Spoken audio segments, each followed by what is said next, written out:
It was in one of the galleries of St. Peter's Mount, at about 500 paces from the main entry and at 90 feet below the surface, that the quarrymen exposed part of the skull of a large animal embedded in the stone. They suspended their work to tell of their discovery to Dr. Hoffman, who had for some years been collecting fossils from the quarries. Dr. Hoffman, observing the specimen to be the most important that had yet been discovered, took every precaution to preserve it in one piece. After having succeeded in removing a large block of stone surrounding it and reducing the mass to a proper condition, it was transported to his home in triumph.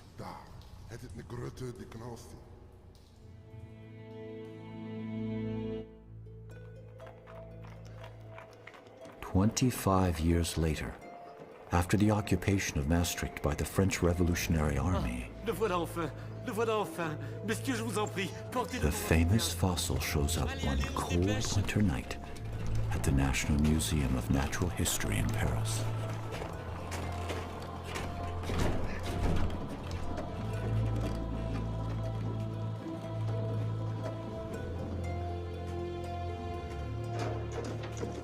Mais faites attention, c'est inestimable! This strange thing they called at the time the unknown animal of Maastricht started to raise interest among the scientific community.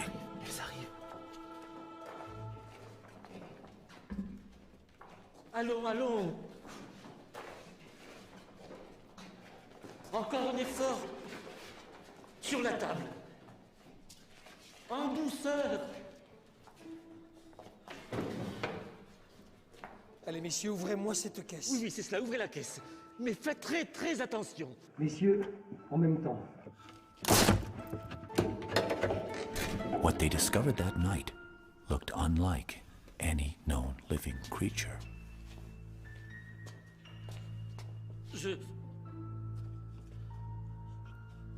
Some thought it was a crocodile.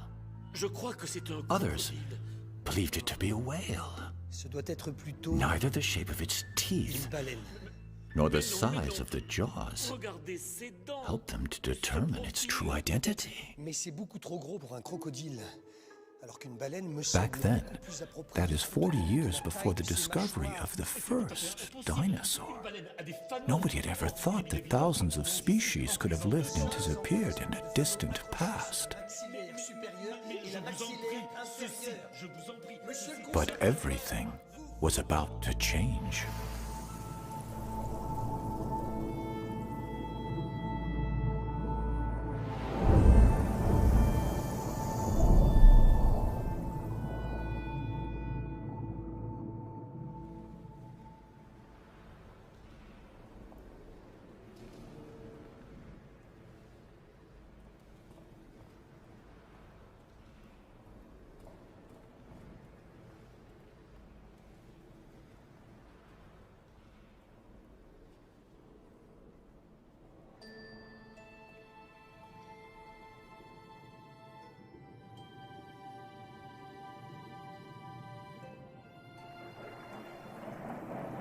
I'm sure marine dinosaurs still exist.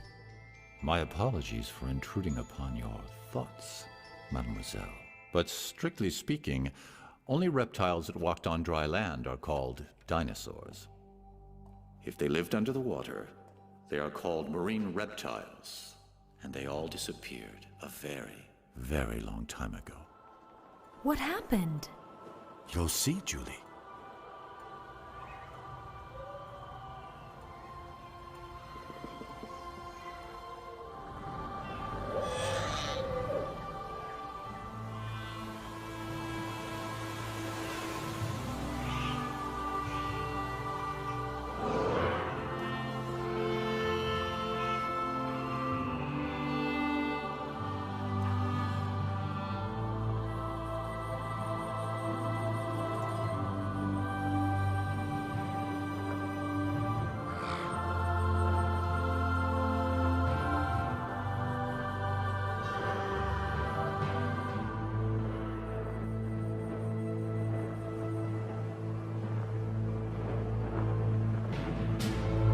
65 million years ago, reptiles ruled the world.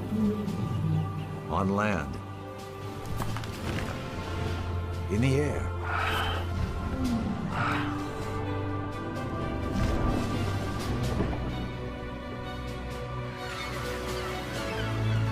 and reptiles were kings in all the seas as well.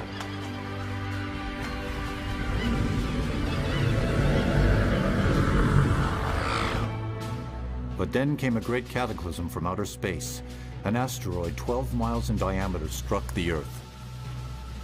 This asteroid's massive impact unleashed the power of more than 100 atomic bombs. The sky went dark, and the Earth's climate changed drastically. 70% of all life on the planet perished. And with the end of the dinosaurs, it was also the end of the reign of the reptile in the sea world. And when did you say that happened? 65 million years ago. So then humans came right after that. Humans will come a little later. How much later? 65 million years. You're kidding. Modern humans like you and I only appeared barely 200,000 years ago. In comparison to the age of the Earth, that's a blink of the eye. 200,000 years? An instant in geological time. Somewhat difficult to comprehend, is it not? Comparing thousands and millions and even billions of years. Don't you agree? Then follow me, Julie. And when you want to stop time, say stop. Stop? All right then, forward to the past.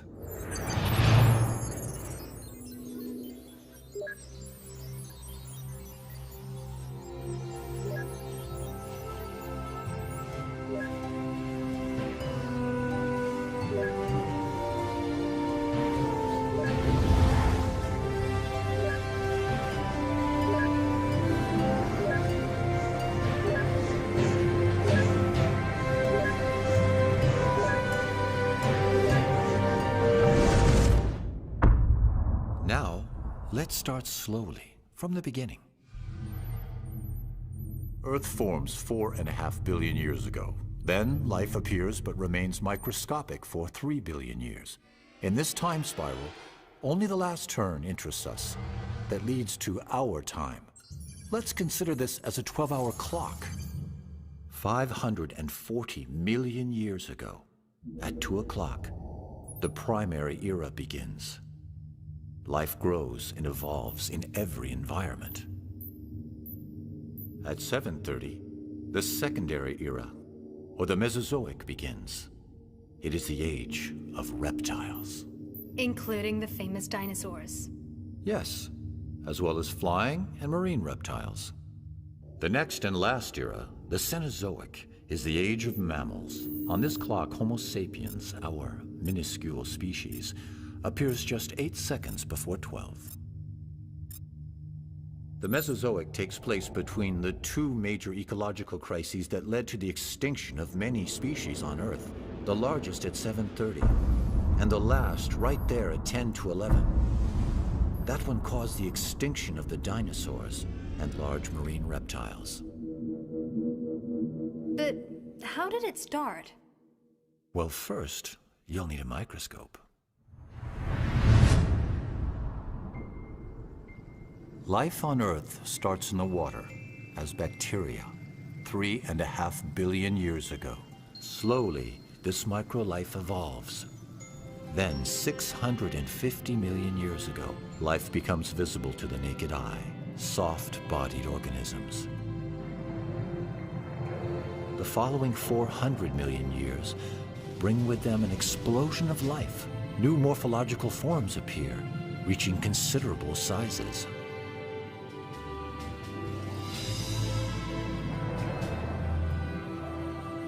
And finally, amphibians follow fish with feet to conquer terra firma. 300 million years ago, the first reptiles appear on land. And in the sky, the wingspan of some insects reaches over 3 feet. By the end of the Paleozoic, the land and the seas are bursting with life. It is the golden age for biodiversity. But this period ends with gigantic cataclysms, which exterminate up to 95% of the species. The largest extinction of all time. 95% of the species? But that's enormous. Nothing much must have remained after that. You're right, my dear. And most of the world's great predators have disappeared. But life persists, and in the seas, many fish and mollusks remain. What about the marine reptiles? Their reign begins now. 3 different groups, one after the other, will rule the world's oceans. First, the ichthyosaurs, that use their tails to swim. Like a fish? Much like a fish. And then the plesiosaurs, that use their 4 paddle-like limbs to fly through the water. And next, the mosasaurs, that use an undulating movement similar to a snake. And these animals ruled the seas for 180 million years, throughout all 3 Mesozoic periods: Triassic, Jurassic, and Cretaceous. From the early Triassic period onwards, ichthyosaurs are the kings of the seas. During this time, above the water, all the continents on Earth are joined together in a single mass of land, a supercontinent called Pangaea, off to the Pangaean coast.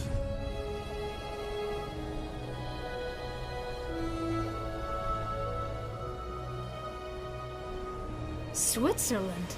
Yes. At this time, most of Europe is underwater, a shallow and warm sea.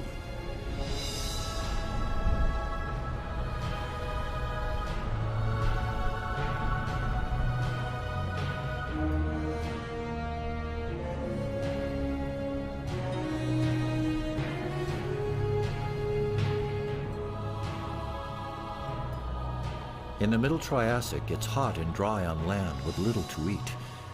In the sea, life flourishes again. Several reptile species have returned to the marine environment, thriving on the plentiful food supply.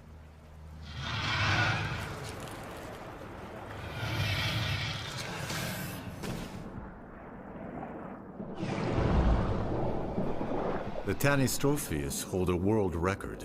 In proportion to their bodies, they have the longest necks ever recorded.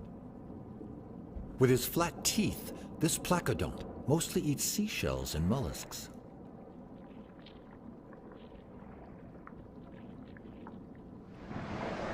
Aren't those turtles? Not at all, but they too have developed a tough armor to keep them relatively safe from the great predators of the Triassic, like the nothosaur.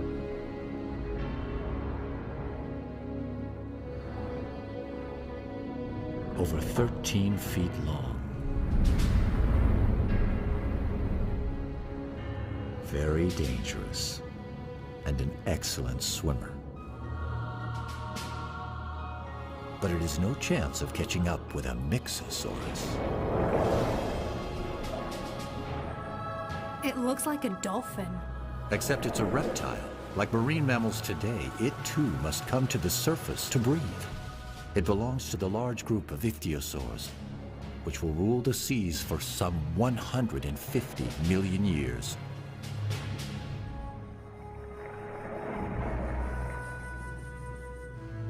That one doesn't seem quite big enough to rule anything.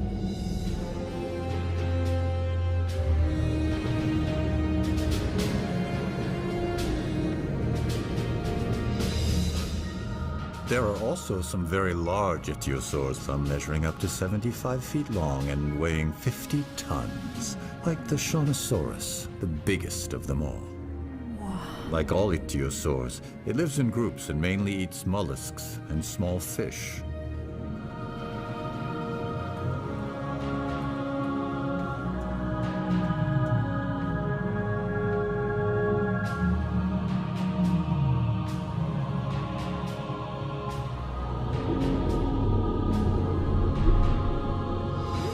Like dolphins and whales. That's right. They are even born in a similar manner. What do you mean?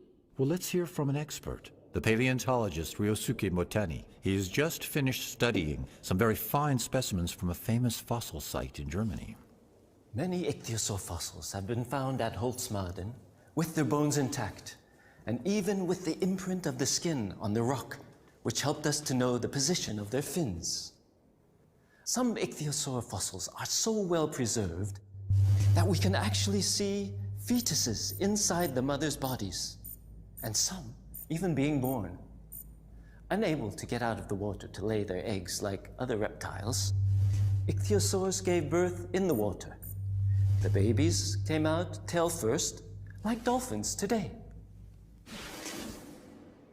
Another one of the ichthyosaur's characteristics are its huge eyes, protected by donut-shaped bones, able to withstand extreme water pressure.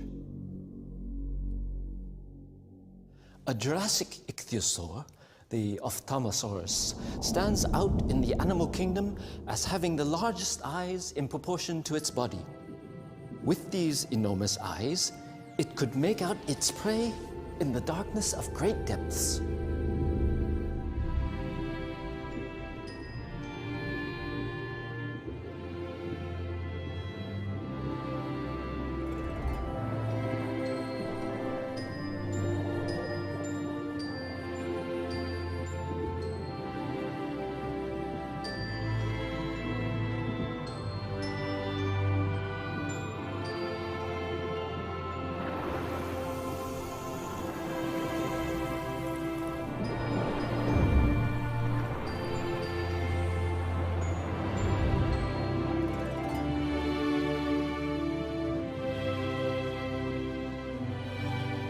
Strangely enough, the ichthyosaurs became extinct in the middle of the Cretaceous, despite their amazing adaptation to sea life. But how can we know so much about species that became extinct 90 million years ago? Perhaps because of the large number and the quality of fossils left. And, of course, thanks to those who discovered them. Here we are in London, in one of the most beautiful galleries devoted to Mesozoic marine reptiles. Nathalie Bardet is currently the French expert on these animals. A long time before dinosaurs were discovered, the remains of marine reptiles had been known to fossil collectors. Mary Anning. In the early 19th century, she was a child when she started to collect fossils around her home along the Dorset coast in southern England. During her lifetime, with an amazingly sharp eye, she found some of the most famous fossil, ichthyosaur and plesiosaur, exhibited here at the Natural History Museum of London. One of the most complete plesiosaur skeletons ever found was Romelosaurus.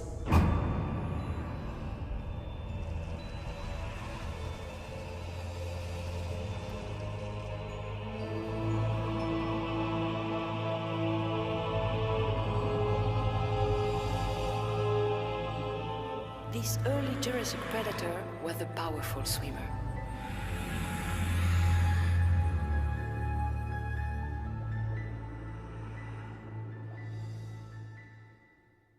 During the Jurassic period, a new group of marine reptiles takes over, the plesiosaurs. At the beginning of the early Jurassic, Pangaea has started to break up and drift apart into different pieces. It is still hot, but the climate is becoming much more humid. Such conditions are perfectly suited to the development of life all over the world.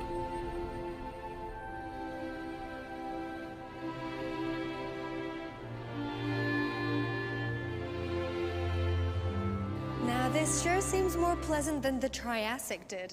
The Jurassic is considered the golden age of dinosaurs, isn't it? In fact, it's the golden age of life in general, and even much more so for the reptiles. Be they earth, flying, or marine reptiles. With their 4 strong paddles, plesiosaurs soon become the new kings of the seas. The first dinosaur to be named is Megalosaurus, which means great lizard in Latin. A well-deserved name for a 30-foot-long carnivore with a huge appetite. Mollusks like ammonites and belemnites experience an unprecedented growth and are on the menu of most marine predators.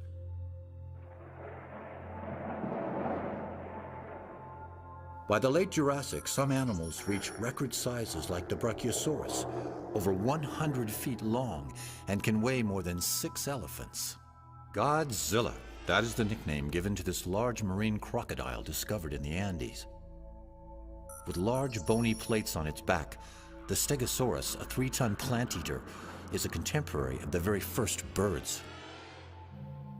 At the end of the Jurassic period, as the continents continue to drift, new oceans appear, and new plesiosaur species rule the deep.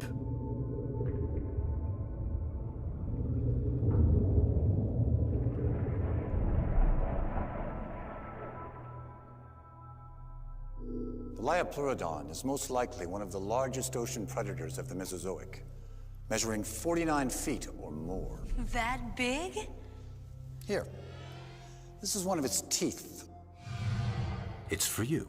Thank you. You see, the Liopleurodon had no reason to fear any creature, save perhaps another Liopleurodon.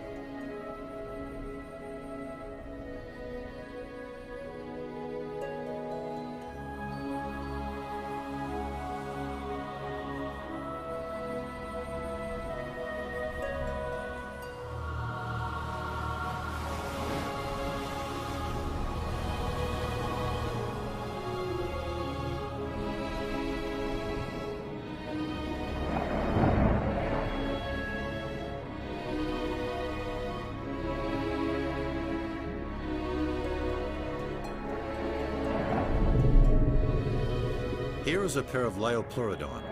The male is attempting to court the female. Look at her.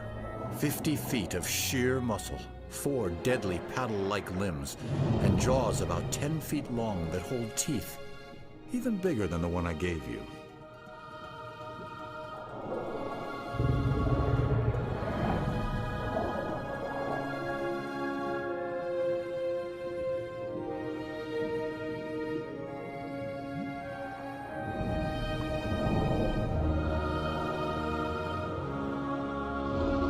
During this process, the male makes himself extremely vulnerable to the female.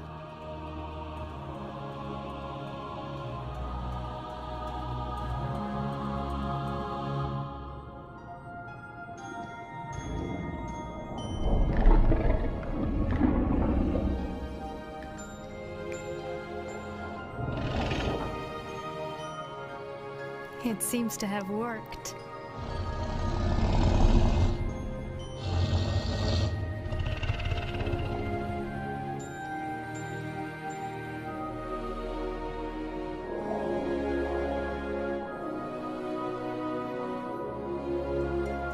Now that she's chosen him as her partner, the pair needs to head to the safer coastal waters to reproduce.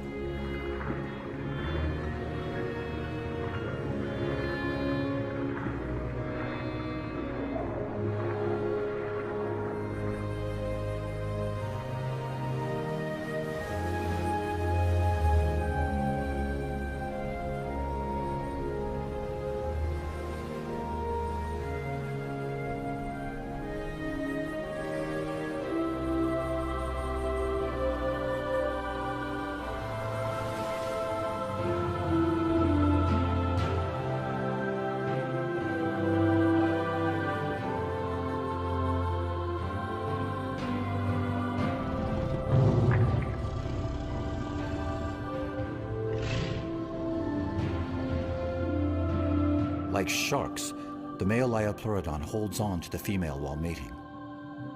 Their young will be born in a few months.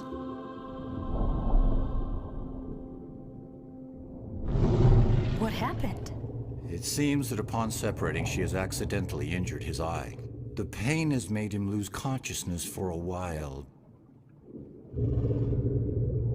In the end, though, the Liopleurodon remains a super predator that lives alone.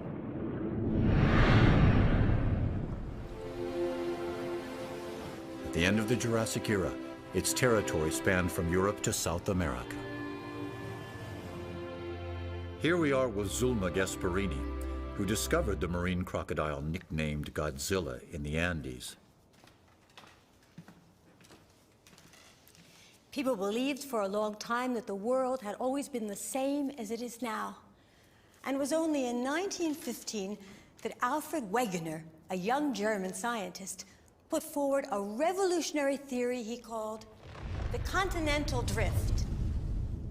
Among the solid arguments that Wegener used to support his theory, a tiny marine reptile that lived 250 million years ago, the Mesosaurus, was to become unexpectedly important. Indeed, we have found on both sides of the Atlantic Ocean identical fossils of this animal. But considering the small size of the Mesosaurus, like the one we have here in this virtual aquarium, it is obvious they were much too small to cross an ocean as vast as the Atlantic on their own. The conclusion is inescapable. If they did not cross the ocean, then the very continents that contain their fossils must have separated.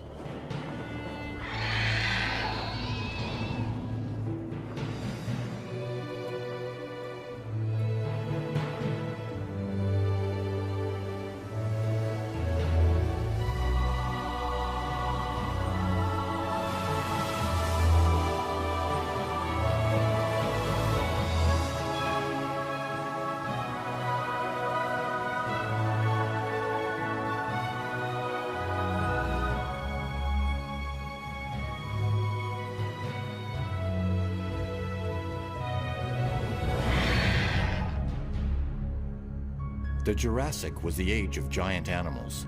The Leedsichthys is approximately 100 feet long, probably the largest fish of all time.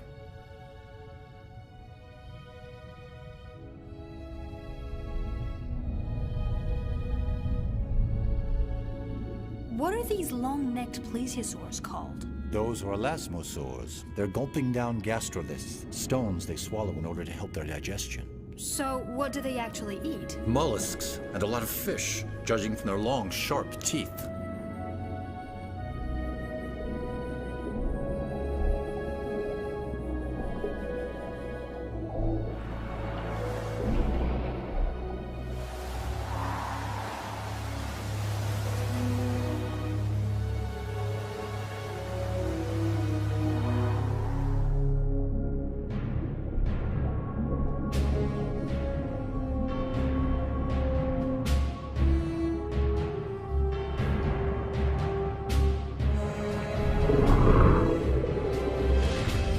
I believe that's the male Liopleurodon that was wounded some time back. Oh yes. With one eye missing, it's not easy.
From the deep bite marks on elasmosaur bones made by larger relatives, it would appear that other Liopleurodon were luckier.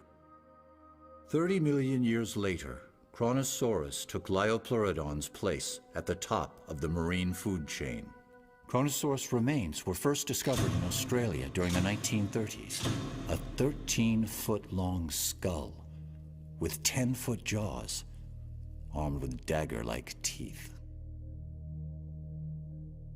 To tell us more about plesiosaurs, here's Dr. Benjamin Keir, an Australian expert on these animals. Marine reptiles' remains have been found on every continent, particularly those of plesiosaurs. Up to 46 feet in length, they were magnificent ocean-dwelling reptiles that flew gracefully through the water with 4 massive paddles. The order Plesiosauria was large and varied.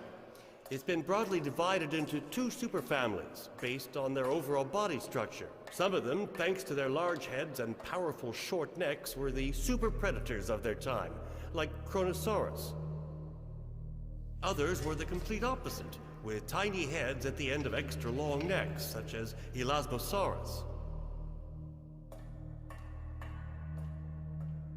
Plesiosaurs lasted as long as the dinosaurs, until the end of Cretaceous, 65 million years ago.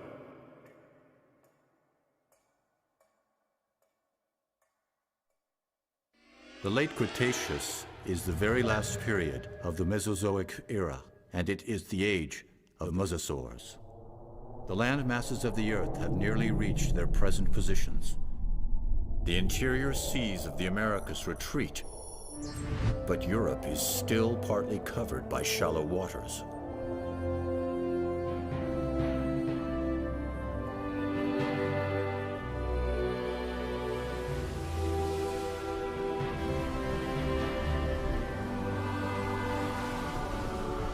And what about the climate? Very comparable to the climate of today, but warmer. A beautiful day for a dip in the Cretaceous Ocean, don't you think?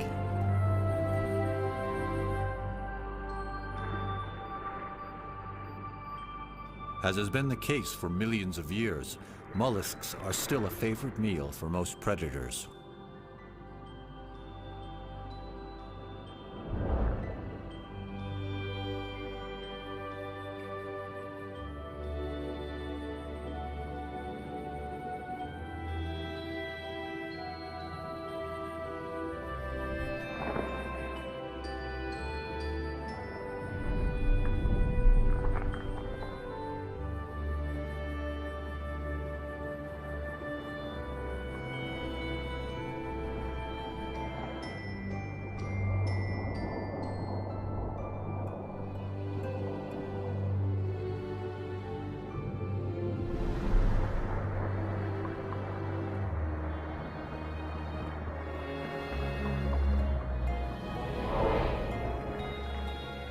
So the plesiosaurs are still around in the Cretaceous?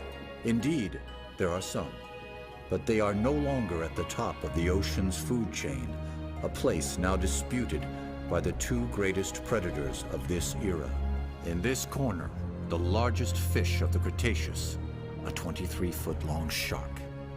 And in this corner, the most powerful marine reptile, the prognathodon, a 40-foot mosasaur. It looks just like a great white of today. Indeed, just larger.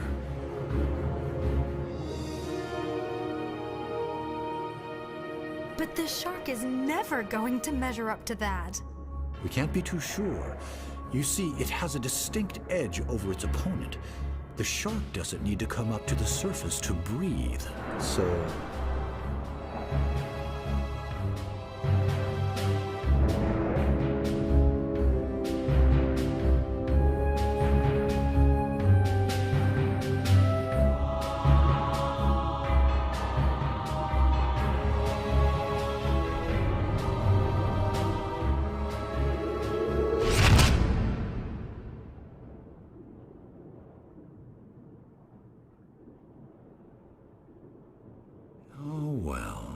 I told you the mosasaur was going to win. This time, yes.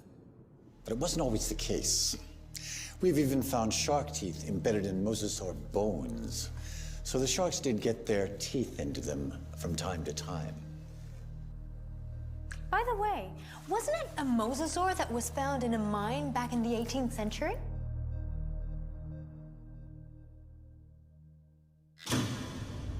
Here we are very close to the mine where the famous unknown animal of Maastricht was found around 1770. Like all paleontologists, Olivier Rippel knows this story very well.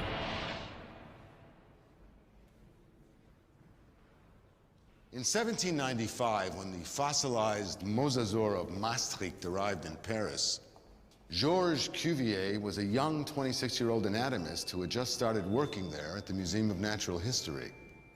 This skull was the first great fossil ever to be thoroughly studied by scientists who found it quite difficult to classify this creature. But it was Georges Cuvier who would provide the solution based on comparative anatomy.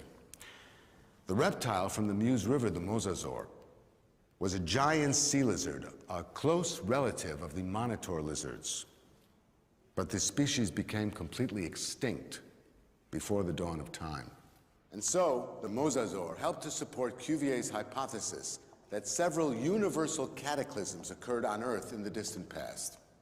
And thanks in part to this large animal, Georges Cuvier is recognized today as the father of paleontology.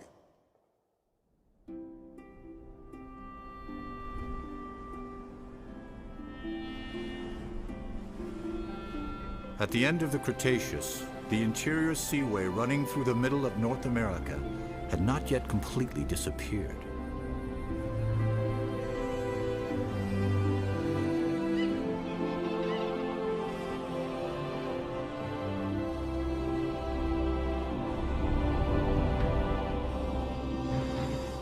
So there are sharks on the other side of the Atlantic as well.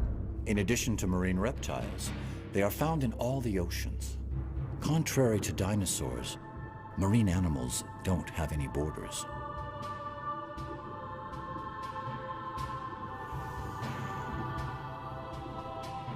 These are young 13-foot-long sharks. After hours of laying her eggs on the beach, this turtle is exhausted. Easy prey for starving sharks.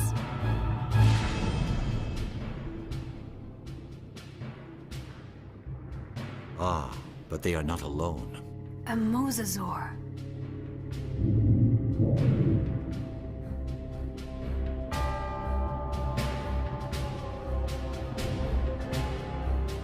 This large predator truly is the marine equivalent of the famous T-Rex.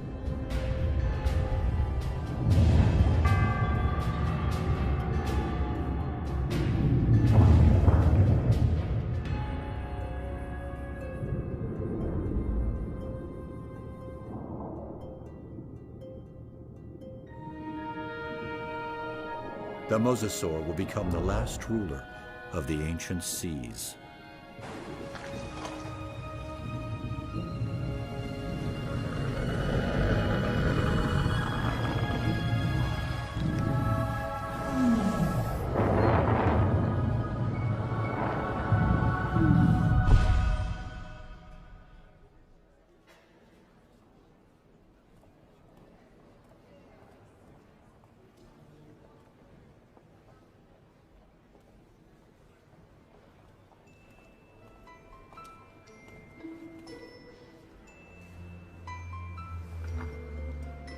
This is one of its teeth.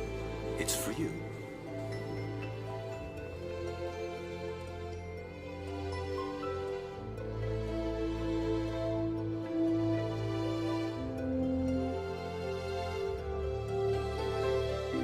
Without fossils, no one would have ever dreamed that there were successive epochs in the formation of the Earth.